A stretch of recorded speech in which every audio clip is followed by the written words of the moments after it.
बाबा रामदेव बोलते हैं कि जब मैं अपना नाम नहीं छिपा रहा तो दूसरे को अपना नाम क्यों छिपाना चाहिए। तो मैं उनसे पूछना चाहता हूं कि जब आप रामलीला मैदान से सलवार पहनकर भागे थे, आपने तो पूरी आइडेंटिटी छिपा ली थी। आप तो पुरुष से स्त्री होकर भागे थे वहां पर, तो आपने अपनी आइडेंटिटी क्यों छिपाई थी। दूसरी बात ये मुझे बताइए कि लोगों की नाम प्लेट कांवड़ यात्रा क्या आज शुरू हुई है? कांवड़ यात्रा के साल 2024 में शुरू हुई है, इससे पहले भी कांवड़ यात्रा जाती थी। और बहुत सारी जगह पर आप ये देखिए, मुसलमान भाई जो हैं वो हिंदू भाइयों को यानी कांवड़ियों को जो है पानी पिलाने का काम करते हैं। प्रोडक्ट शुद्ध होता है। तो पतंजलि कितना शुद्ध और कितना आपने देखा कि स्वदेशी है, वो देखा ना। जब सुप्रीम कोर्ट ने फटकार लगाई तो बाबा रामदेव कैसे नतमस्तक थे, हाथ जोड़कर माफी मांगने लग गए थे। दूसरी बात ये कि एक बात आप मुझे बताइए, ये तो वो बाबा रामदेव हैं, ये वो अश्लील रामदेव, वो काना पौने दो आंख वाला रामदेव है जो महिलाओं को कहता है कि मुझे बिना वस्त्र के महिलाएं अच्छी लगती हैं। कि सबसे पहला सवाल मोहित, किस तरीके से देखते हैं कि जो उत्तर प्रदेश की पुलिस ने जो फरमान जारी किया था कि जो रेहड़ी पटरी वाले लोग हैं, ये जो ढाबे वाले लोग हैं, वो अपने होटल्स के ऊपर या अपने रेहड़ी पटरी के ऊपर जो है नाम को लिखे, उसके बाद पूरे देश के अंदर जो है विवाद हुआ, उसको आप किस तरीके से देख रहे हैं? देखिए, सरकार जो कि लोगों के फंडामेंटल राइट्स हैं, right to education, right to speech, लोगों के स्वास्थ्य का, मेडिकल का, सरकार उनके ऊपर चर्चा नहीं करती। सरकार की जिम्मेदारी है कि सरकार देश के प्रत्येक नौजवान को रोजगार मुहैया कराए, उसको जो सुरक्षा मुहैया कराए, उसको शिक्षा मुहैया कराए, और शिक्षा भी क्वालिटी वाली शिक्षा। ये शिक्षा नहीं कि जिसमें टीचर भी खुद पढ़ा लिखा नहीं और बच्चे को पढ़ा रहा है, वो एक क्वालिटी वाली शिक्षा। तो सरकार वो काम तो करा नहीं पा रही है। तो सरकार जो है लोगों का ध्यान भटकाने के लिए इस तरीके की घटना और इस तरीके की हरकतें करवाती है कि कभी लोगों के नाम की नेम प्लेट लगवाती है। और दूसरी बात ये कि अब इसको लेकर बाबा रामदेव का भी स्टेटमेंट आया। बाबा रामदेव बोलते हैं कि जब मैं अपना नाम नहीं छिपा रहा तो दूसरे को अपना नाम क्यों छिपाना चाहिए। तो मैं उनसे पूछना चाहता हूं कि जब आप रामलीला मैदान से सलवार पहनकर भागे थे, आपने तो पूरी आइडेंटिटी छिपा ली थी। आप तो पुरुष से स्त्री होकर भागे थे वहां पर, तो आपने अपनी आइडेंटिटी क्यों छिपाई थी। दूसरी बात यह कि जिस तरीके से लोगों को बांटने का काम किया जा रहा है, सरकार आज के दौर में लोगों को बांटने की राजनीति कर रही है, लोगों को लड़ाने की राजनीति कर रही है। और बीजेपी का एजेंडा फिक्स है, हिंदू मुसलमान के नाम पर, मंदिर मस्जिद के नाम पर, यही इनका काम है, इसी के नाम पर सरकार वोट लेती है। मैं आपसे कहता हूं, जिस तरीके से सरकार कावड़ियों के ऊपर पुष्प वर्षा कराती है, तो जो बच्चे यूपीएससी में टॉप करते हैं, जो बच्चे मेडिकल में टॉप करते हैं, उनके ऊपर पुष्प वर्षा क्यों नहीं कराती? जानते हैं क्यों नहीं कराती? इसलिए नहीं कराती क्योंकि सरकार चाहती नहीं है कि आपका बच्चा पढ़े। सरकार चाहती है कि आपका बच्चा अनपढ़, जाहिल और गंवार रहे, ताकि वो धर्म की राजनीति में उलझा रहे, हिंदू मुसलमान के नाम पर एक दूसरे का खून बहाता रहे। ये काम सरकार चाहती है कराना। जी, नाम लिखने वालों के साथ रहेंगे क्या आप? नाम एक मिनट, अगर आपको इतनी दिक्कत है ना, तो ये जो स्टेटमेंट है ना, इस पे जो रोक लगाई है वो कोर्ट ने लगाई है। तो अगर आप इसके खिलाफ जाएंगे तो यानी आप कोर्ट के खिलाफ जा रहे हैं, और इसको लेकर आपके ऊपर कंटेम्प्ट ऑफ कोर्ट भी होते हैं। तो अंतरिम रोक भी किसने लगाई है? सुप्रीम कोर्ट ने लगाई है। और सुप्रीम कोर्ट इस देश का सर्वोच्च न्यायालय है। सुप्रीम कोर्ट जो कहेगा आपको और हमें उस फैसले को मानना पड़ेगा। लेकिन बाबा रामदेव ने खाने पीने के ऊपर कहा था, पहनने के ऊपर थोड़ी कहा। पहनने का आप कुछ भी पहन सकते हैं, लेकिन खाने पीने का तो आप ख्याल रखें। नहीं, एक बात आप मुझे बताइए, आप मूर्ख हैं क्या? ये बताइए आप मुझे। अगर किसी ढाबे पे, किसी रेस्टोरेंट पे, किसी होटल पे अगर खाना खाने जाते हैं तो सबसे पहले वहां का मेन्यू कार्ड लेते हैं ना, और होटल वाला आपसे पूछता है कि भैया आप खाने में क्या खाएंगे, वेज खाएंगे या नॉन वेज खाएंगे। ये तो है नहीं कि आपको पनीर बता के मुर्गा खिला देगा। ऐसा हुआ है कभी आपके साथ? आप मुझे बताइए अगर कभी हुआ हो आपके साथ में। नहीं, कह रहे हैं कि मुसलमान अगर किसी चीज को अगर छू ले तो वो अशुद्ध हो जाएगा। तो एक बात आप मुझे बताइए ना। नहीं तो मुझे एक बात बताइए, बीजेपी की पार्टी में जो मुसलमान हैं, बीजेपी अशुद्ध हो गई क्या? शाहनवाज हुसैन मुसलमान नहीं है, मुख्तार अब्बास नकवी मुसलमान नहीं है, तो बीजेपी अशुद्ध हो गई क्या? जरा ये बताइए। और सबसे बड़ी बात, नरेंद्र मोदी जी जो मिस्र की मस्जिदों में घुस रहे हैं, शेखों के हाथ चूम रहे हैं, जब शेखों के हाथों की पप्पी मोदी जी ले रहे हैं तो मोदी जी अशुद्ध हो गए क्या? आप मुझे बताइए, नरेंद्र मोदी अशुद्ध हो गए क्या? कावड़ की है, कहाँ मोदी जी? नहीं तो आप नहीं ये कह रहे हैं कि आप, और दूसरी बात ये कि आप जो कावड़ की बात कर रहे हैं, ये मुझे बताइए कि लोगों की नाम प्लेट कावड़ यात्रा क्या आज शुरू हुई है? कावड़ यात्रा के साल 2024 में शुरू हुई है, इससे पहले भी कावड़ यात्रा जाती थी।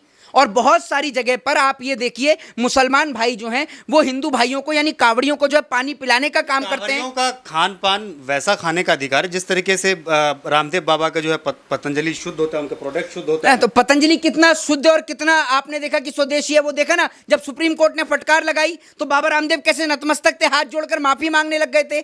दूसरी बात ये कि एक बात आप मुझे बताइए, ये तो वो बाबा रामदेव हैं, ये वो अश्लील रामदेव, वो काना पौने दो आंख वाला रामदेव है जो महिलाओं को कहता है कि मुझे बिना वस्त्र के महिलाएं अच्छी लगती हैं। आप इसको सपोर्ट करते हैं? मुझे ये तो बताइए आप मुझे। महिलाओं को देखकर तो इसकी बंद काणी आंख भी खुल जाती है। ये ऐसा काना है। किसी के ऊपर व्यक्तिगत टिप्पणी मत कीजिए, नहीं, उनके ऊपर आप हमला नहीं, मत कीजिए। मैं व्यक्तिगत हमले की बात ही नहीं कर रहा। जो बाबा पूरे देश को दवाइयां बांट रहा है, आंखों की दवाइयां बांट रहा है, वो अपनी काणी आंख को क्यों नहीं खोल पा रहा? मुझे बताइए ना आप मुझे, वो अपनी काणी आंख को क्यों नहीं खोल पा रहा? और दूसरी बात यह कि जब बाबा कह रहे हैं कि इतनी सारे देश में चमत्कार हो रहे हैं, बाबा बागेश्वर जैसे लोग हैं, तो बाबा ने, रामदेव ने पतंजलि के प्रोडक्ट क्यों बना रहा है? क्यों पतंजलि की दवाई बना रहा है? आप मुझे बताइए ना। तो इस देश के लोगों को जो है ना तो शिक्षा में उनको चर्चा कराई जाती, ना बेरोजगारी और महंगाई के ऊपर उनके नाम पर चर्चा की जाती। इस देश में चर्चा होती है मंदिर मस्जिद के नाम पर, हिंदू मुसलमान के नाम पर। एक बात मैं आपको बता दूं, अगर ये देश जो है ना, इस देश के अंदर लोग इतने खाली हैं कि मंदिर मस्जिद के नाम पर उनके पास पोस्ट लिखने को है, लेकिन अगर आप ये कह दें कि कोई व्यक्ति भूखा मर रहा है या किसी के पास बेहतर शिक्षा नहीं है, शिक्षा के लिए पैसा इकट्ठा कर लो, तो एक आदमी 1 रुपया नहीं देगा। ये ऐसे लोग हैं। अब तो नेम प्लेट में जो है क्या नाम है, धीरेन्द्र शास्त्री हैं, वो भी खुल करके के सामने आ रहे हैं। वो कह रहे हैं कि जो सरकार जो ये फरमान जारी किया है उत्तर प्रदेश पुलिस ने, हाँ, तो सही है। नहीं तो एक बात आपने नहीं, अगर आप उसको सही ठहरा रहे हैं, आपने अपने गले में नेम प्लेट क्यों नहीं लगा रखी? आप भी लगाइए अपने गले में नेम प्लेट। मतलब हर आदमी अपने नाम की नेम प्लेट अब गले में लटका के चले कि मेरा नाम ये है। नहीं, आप मुझे ये बताइए ना। और भी तमाम लोग हैं जो चीज़ें बेचते हैं। अब बहुत सारे लोगों की तो दुकान भी नहीं है, बहुत सारे तो सेल्समैन है जो घर तक आते हैं। तो अब वो सेल्समैन अपने गले में एक नेम प्लेट टांग के चले कि जी मेरा नाम ये है, मेरे पिताजी का नाम ये है और मैं ये सामान बेच रहा हूँ। अब मतलब उसका नाम, उसकी जाति, उसकी आईडी देखकर उससे सामान खरीदा जाएगा, हैं? तो इस हिसाब से तो योगी आदित्यनाथ को बैलगाड़ी पे चलना चाहिए, क्योंकि पेट्रोल डीजल ये तो सब विदेशों से आ रहा है, सऊदी से, दुबई से, इराक से और कुवैत से आ रहा है। तो योगी जी उसका इस्तेमाल क्यों कर रहे हैं? आप मुझे ये बताइए ना। और भी तमाम वर्ड हैं जो उर्दू के वर्ड हैं। फिर आप जो एक बात मुझे बताइए, जो हिंदू धर्म में जो बहन बेटियों को जो चूड़ियाँ पहनाई जाती हैं, जो उनकी सुहाग की निशानी है, वो टोटल बनाने वाले फिरोजाबाद में मुसलमान हैं। तो आप अपनी बहन बेटियों को क्यों पहना रहे हो चूड़ियाँ? वो भी मत पहनाओ फिर। अगर आपको मुसलमानों से इतना परहेज है, सरहद की हिफाजत करने के लिए भी मुसलमान खड़े हुए हैं। अब्दुल कलाम आज़ाद इस देश को मिसाइल दी उन्होंने, मीर उस्मान अली। क्या आप इस देश के कंट्रीब्यूशन में उन लोगों का योगदान भूल जाएंगे? तो कह रहे ना ऐतिहासिक फैसला था योगी जी का ये। तो अगर ऐतिहासिक फैसला था तो इस ऐतिहासिक फैसले पे क्यों रोक लगाई सुप्रीम कोर्ट ने? मुझे बताइए ना। और योगी जी खुद कितने पढ़े लिखे हैं जरा ये बताएं। और एक बात मुझे बताएं, काय बात के योगी? इनका नाम है अजय सिंह बिष्ट। आप पहले तो योगी लगाना बंद करिए, और अगर ऐसे योगी कहा जाता है तो मैं भी अपने नाम के आगे योगी लगा लेता हूं। मैं भी आज से योगी मोहित शर्मा। आप लगाइए ना, हंसने की क्या बात है? मेरे नाम के आगे भी लगाइए। विकिपीडिया लगाता है आप तो विकिपीडिया लगाता है क्या? विकिपीडिया तो आप लोगों के नाम के आगे दलाल भी लगाता है, चोर भी लगाता है, डकैत भी लगाता है और सरकार का गुलाम भी लगाता है। तो आप सरकार के गुलाम हैं? आप हैं सरकार के दलाल? मुझे ये तो बता दीजिए। विकिपीडिया तो आपके नाम के आगे भी लगाता है। दूसरी बात ये, योगी उस व्यक्ति को कहा जाता है जो ईश्वर की आराधना करे, जो संसार के सुखों का त्याग करे। ये तो संसार के सारे सुखों का आनंद ले रहे हैं। जो आदमी ईश्वर को छोड़ के आगे, वो काय बात का योगी? भाई सीधा सा नाम है अजय सिंह बिष्ट, मुख्यमंत्री है भाई। क्या बात का योगी और किस बात का योगी? आप मुझे बताइए ना। योगी पहले थे, अब योगी नहीं है। अब तो उनका नाम अजय सिंह बिष्ट है, वो एक आम आदमी है। योगी मत बताइए। मैं तो ये कहता हूँ योगी आदित्यनाथ को, बल्कि अजय सिंह प्रधानमंत्री भी हैं, भविष्य के प्रधानमंत्री। तो आप भी बाबा हो गए क्या? पत्रकारिता छोड़ के बाबागिरी करने लग गए क्या आप भी? कह रहे हैं लोग कि 29 में जो है। अरे मैं आपसे ये कह रहा हूँ, लोग तो आपको भी दलाल कहते हैं, तो आप मानते हैं आप दलाल हैं? नहीं, हमें कहाँ कहते हैं कोई। नहीं तो फिर कौन से लोग कह रहे हैं कि योगी जी प्रधानमंत्री हैं? जरा ये बताइए। अरे जो बीजेपी सपोर्टर्स हैं, जो योगी जी के चाहने वाले हैं, जो उनके भक्त हैं, मैं आपसे ये कह रहा हूँ, बीजेपी सपोर्टर तो डायरेक्ट गोबर की फंकी भी मारते हैं, तो आप मारते हैं?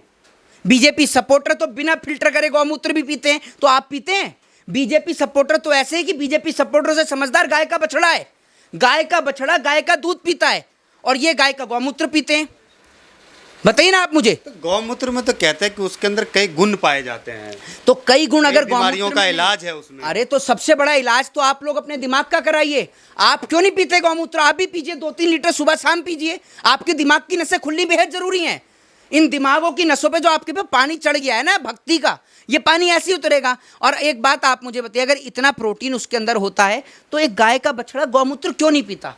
क्यों माँ का दूध पीता है? क्योंकि उसको ये पता है। और आप एक बात बताइए, अगर आपके घर में कोई बच्चा पैदा होता है तो उसको माँ का दूध पिलाते हैं या फिर आप एक बात बताइए गौमूत्र पिलवाते हैं? दूध ही पिलाएंगे। तो दूध ही पिलाते हैं ना। तो फिर एक बात आप मुझे, तो आप तो कह रहे हैं कि उसमें ज्यादा प्रोटीन है। कह रहे हैं पी के देखा है आपने? उनके तर्क है, मेरे तर्क तो नहीं नहीं, है। आप उनसे हम ये उनकी बात पूछिए, बता कभी रहे हैं। उनसे पूछ कर देखिए, आपने उन्होंने पी के देखा है क्या कि उनको ये पता है? एक बच्चा बाबा बछड़ा इनसे रामदेव के समझदार है। प्रोडक्ट में तो करीब करीब मिला रहता है ना वो नहीं तो बाबा रामदेव खुद पीते हैं क्या? बाबा रामदेव, मैं कह रहा हूं अगर बाबा रामदेव के प्रोडक्ट इतने शक्तिशाली हैं तो बाबा रामदेव अपनी आंख क्यों नहीं खोल लेते? आंख की दवाई बांट रहे हैं जब, तो अपनी आंख खोल के दिखाए बाबा रामदेव। अभी उस दवाई का आविष्कार नहीं हुआ है। हैं? नहीं, बाबा रामदेव तो आंख की भी दवाई देते हैं।